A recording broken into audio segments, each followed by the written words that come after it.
there are many things that are happening kind of at the same time. I mean, we just experienced the worst pandemic in 100 years.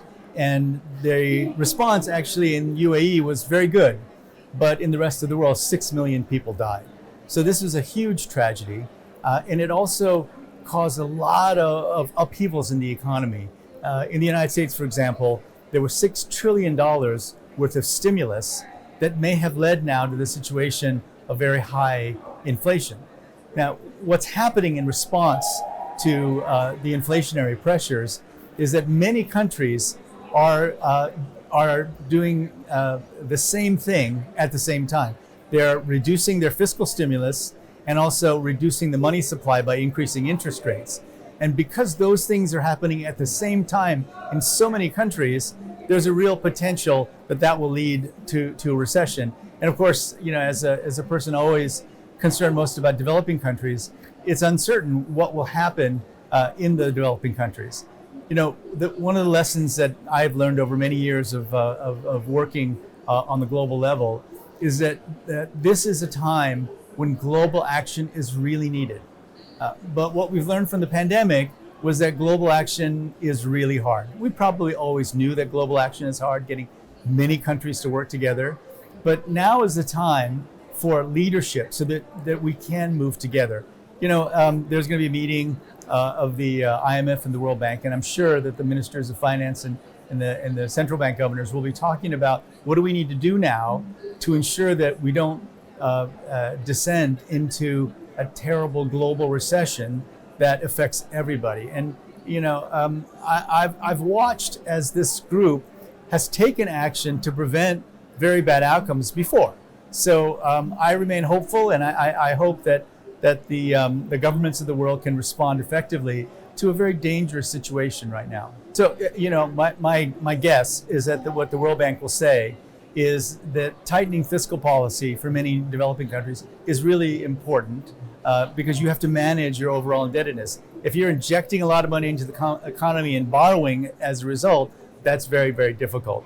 And the concern, of course, is are you protecting the poorest in your country while at the same time you're tightening your policies, right? And that will be the strong recommendation, I'm sure, coming out of the World Bank and IMF meetings, that yes, we know that everyone is undergoing this simultaneous tightening of fiscal and monetary policy, but in that process, please ensure that you protect the poorest. And there are ways to do that. I mean, there are very specific ways, whether it's conditional cash transfers or others, to support the poorest. That's always been the concern of the World Bank, and I'm sure it will be this time as well. I think that central banks have to really tackle inflation, right? And the way you tackle inflation is to reduce the money supply, and the interest rates are the way to do that. So I think for the most part, most countries really have no choice. I mean, they have to do that. Now,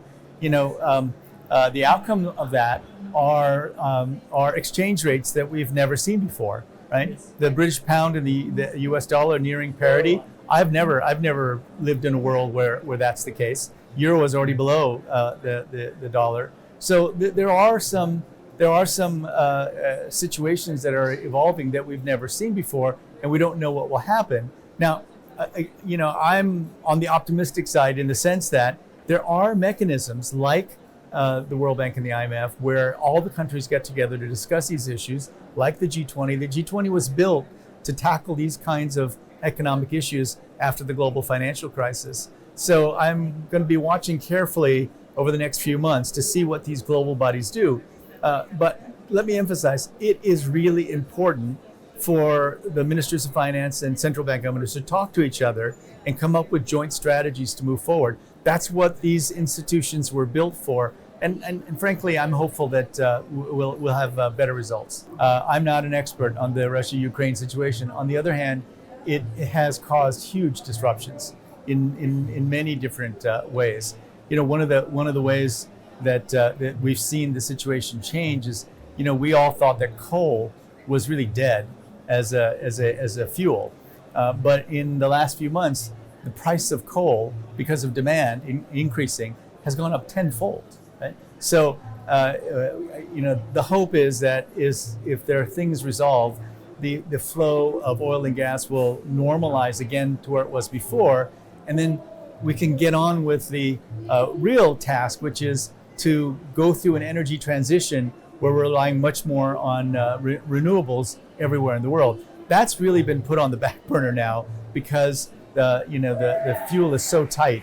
I mean, I think we're looking at a situation where even Europe may have a tough time during the winter keeping people warm, right? So,